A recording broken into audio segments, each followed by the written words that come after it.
Hi, I'm Andy Ely, Senior Funeral Director for G. Seller Independent Funeral Directors, and we've been serving bereaved families since 1910. I'm sure you're all well aware there's lots of different myths, taboos and misconceptions around what happens behind the scenes within the funeral profession. So we decided to put together this series of podcasts to answer those questions and hopefully dispel those myths. So please do like, share and subscribe and send those questions, send them to liftingthelid@gseller.co.uk and we will do our absolute best to answer them for you. It genuinely is our family caring for your family. Welcome to today's episode of Lifting the Lid. Today I have Tara with me. Now we've met Tara before. How are you, Tara? I'm very well, thank you, Andy. Thank you for inviting me back. No, thank you for being here. Back in the hot seat, you couldn't keep away, obviously. Indeed. So Tara, our previous episode, we spoke about you. Yes. Just give us a quick reminder for the people that, perhaps tuning in for the first time, and hopefully they will revisit your episode. But what do you do? So I have the privilege, Andy, of being a funeral celebrant. Brilliant. And this is a role that I've been undertaking now for 13 years come this August, working in the local community around the Hinckley, Nuneaton areas predominantly. But yes, that's what I came in to talk about last time we saw one another. And we went into much, much more detail before. Oh, for sure, yeah. What we'd like to focus on today is kind of the art of eulogies. Structuring those eulogies. Yes, telling those stories. Yeah, absolutely. That is a real integral part of the funeral service. In fact, probably one of the most important. You can't really get it wrong. Oh, so, no.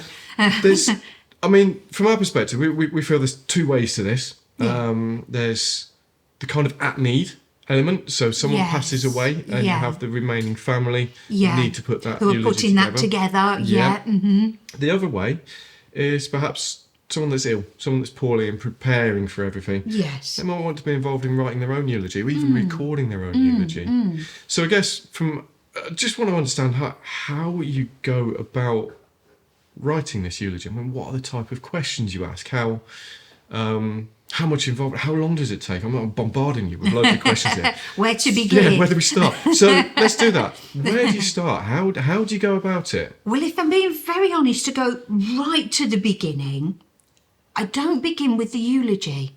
Okay. I begin with the practical elements to the service. Okay. Because that will then inform the kind of information I'm going to try and draw out, usually from the family who are putting this information together. It informs the kind of information I'm going to look for.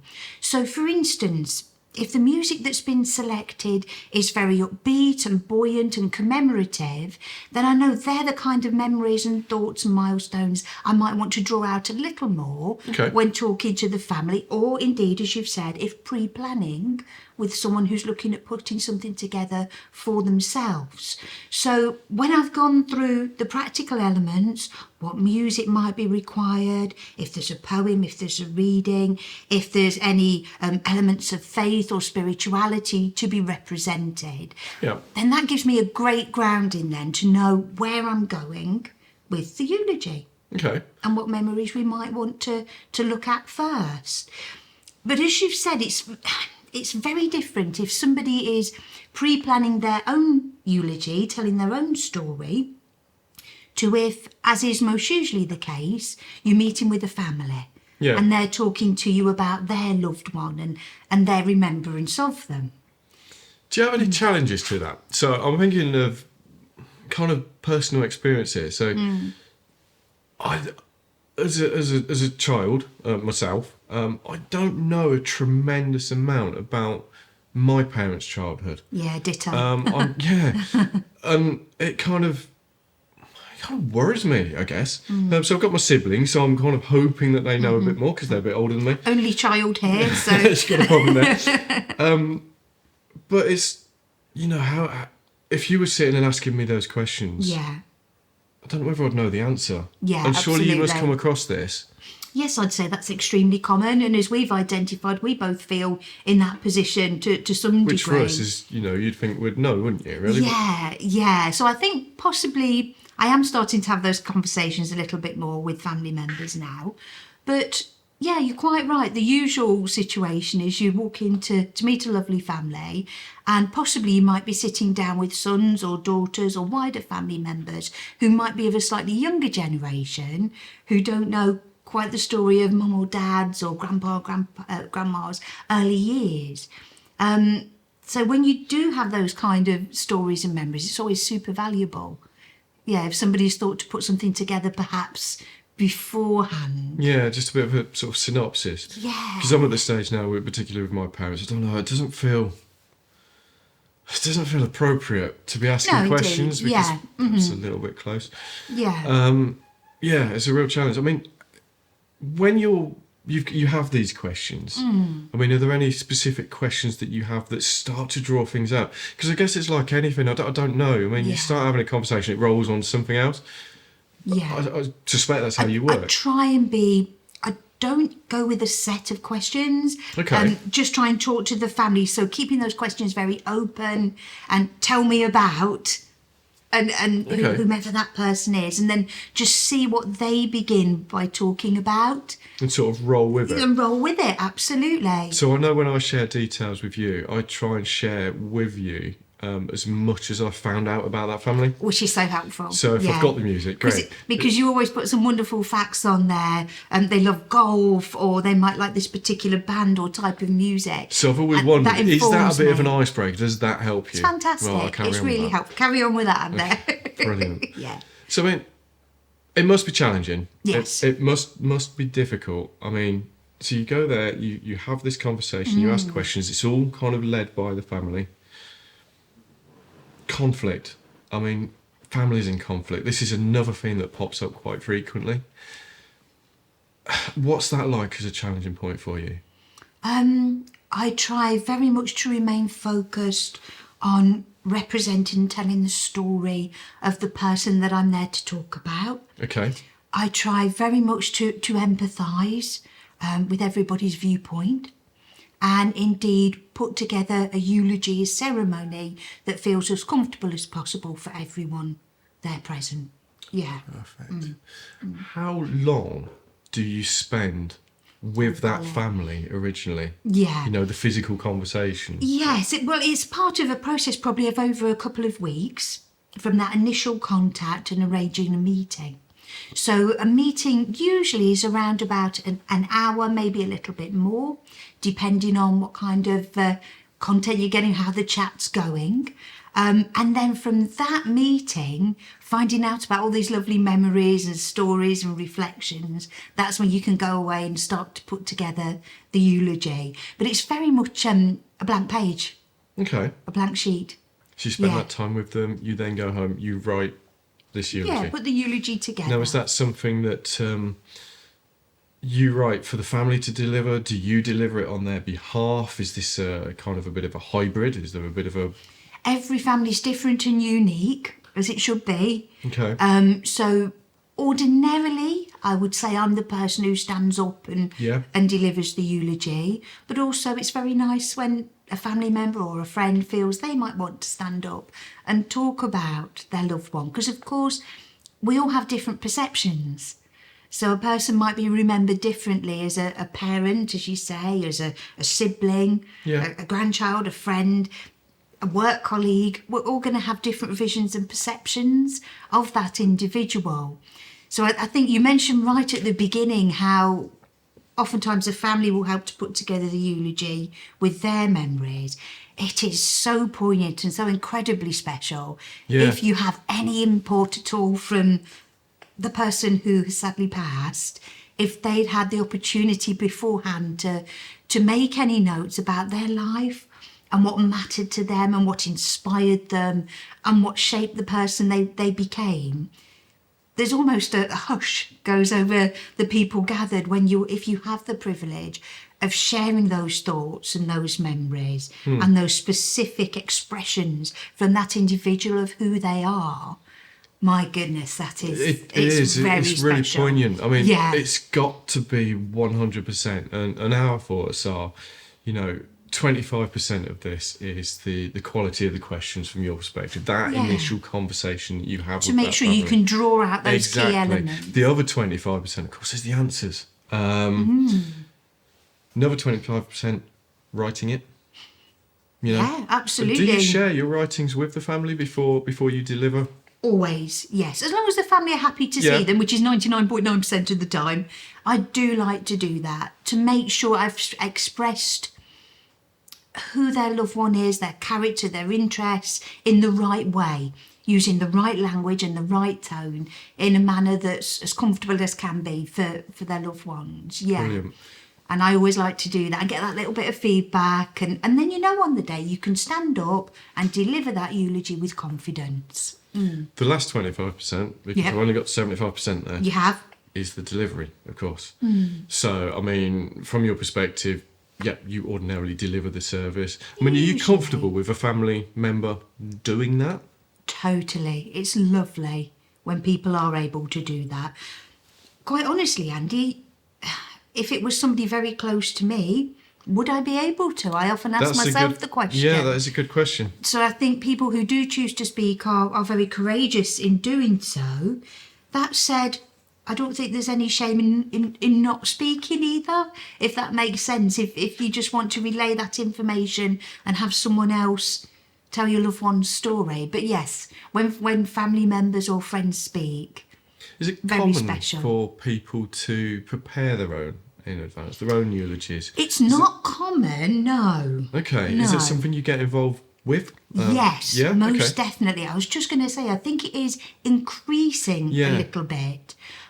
In two ways, really. Both, as you say, people who are approaching perhaps the close of their life and are thinking about how they want to be represented and how their story is to be told.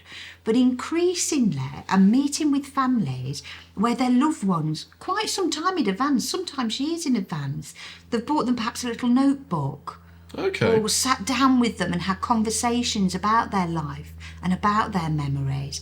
And both of those ways of looking at a person's story, they're really unique, Oh, that's really really- special that's- when you that's come good. across that. But I think that is increasing, most certainly.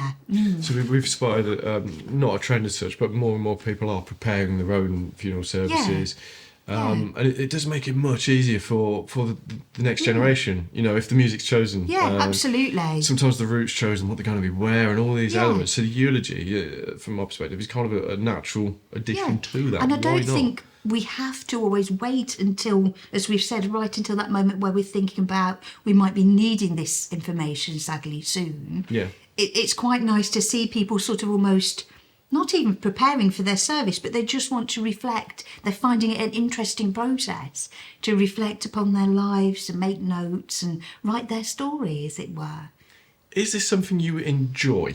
Have you ever found it particularly challenging? Because you must see, Oh, like we gosh, do, yeah. a huge cross section of people. Yeah.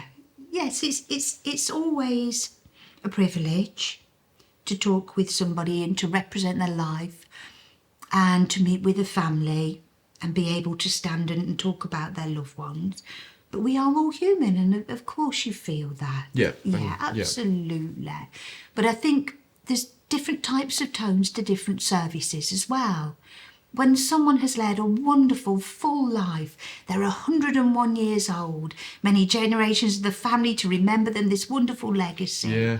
The tone Lots. of that type of service differs greatly to the tone perhaps of the service for a young person or somebody who's passed unexpectedly. So there are different tones perhaps to how we present the service and indeed the eulogy as well. So it's something you find rewarding, I guess, to be able to Hugely. deliver that. Yeah, as I say, 13 years this year Crikey, taking okay. on this role. What a privilege. What How an do honour. you know that the eulogy that you've written, that is a good one? Oh, golly. Well, I suppose that's kind of a little bit selfishly one of the reasons why I send a draft to the family.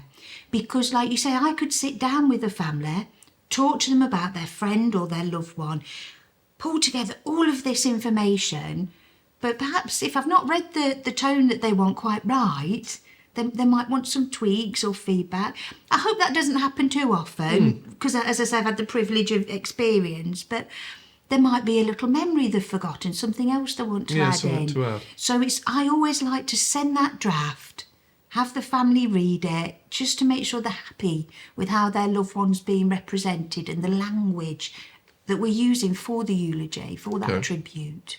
Have you ever carried out a eulogy that hasn't been proofread? Very, very, very rarely. Because as I say, most of the time people don't mind having a look and actually quite appreciate the opportunity to do so. And I appreciate doing so as well. How did that make you feel? Oh gosh. I suppose I just hoped that I got the tone of things correct, the language right, the timbre of the language, that the memories were the ones that they would have chosen to express, that I've chosen from all that they've told me. So I do really like to send that draft across if I can. I sort of imagine it would be, I'll be quite on edge about that, wanting to just double check all the dates, all the facts. Oh, totally. Sure. Yeah. Luckily, it doesn't happen very often, maybe once or twice in that passage of 13 years. Yeah. Yeah, because from our perspective, we check everything. And that's what we do, don't we? Belt and braces. We get one opportunity. One opportunity to hit that 100%. It's got to be right. And we want it to be perfect. Yeah. What about training? I mean, is there any training for this? I mean, how is that carried out? There's so much out there. Okay. Yeah, there's many, many, many organisations now, unlike when I first began. But for me, I completed my training with a company called Green Views in Totnes in Devon. I think we spoke about that. We did indeed. We spoke a bit about that. So that's the route that I chose to take. Some training on site, some training back home. But there is a plethora of training providers now. Okay. Thank you, Andy. There's so many people out there offering different courses. So Absolutely brilliant. Anything else you want to add for me, Tara? About eulogies? Yeah, any particular challenges that come to mind? Not particular challenges as such. I think what you said right at the beginning was very interesting, in that ordinarily we have that focus on family and friends coming together and giving us memories to put the eulogy together. Yeah. We've spoken about what a privilege it is when we have those memories and thoughts from the person themselves.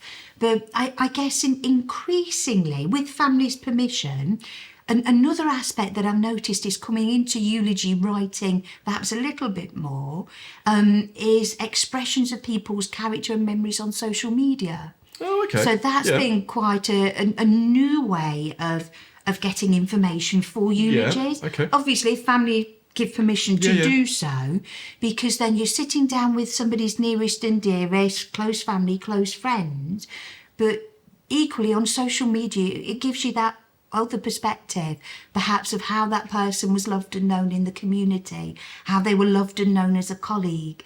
And from that, you really can build a wider perspective. So it's interesting that you say that about sort of embracing modern technologies. I mean, it is a subject that we will be talking about in this podcast. One sort of final question around the sort of technology piece. Your conversation with the family, do you record it or do you just sit there and write? No, I don't. I sit there, I write, old-fashioned, I'm afraid, pen and pad, write down, because I thought about it when I first started, but I thought if you're recording folk, when listening back, it might be hard to hear, especially in a big room of lots of people who's given what thought or what expression. So for myself, very analogue, pen and paper. Old school, traditional, certainly works for me. And then double check it. And then double check it with the lovely families we work with. And then, of course, make any amendments, work on any feedback that you're given, so that on the day we know that what we've put together is right and a good expression of their loved one's character and life. Good. Get that story right. Absolutely. Yeah, absolutely. Tara, thank you again for your time. That's brilliant. And I suspect at some point we'll probably see you again. Hope so. It's been lovely to be back. Thank you. Good. Thank you. Thanks, Andy. Please do like, share and subscribe. Send emails, liftingthelid@gseller.co.uk. We'll do our absolute best to answer any questions that you do have. And we'll see you next time.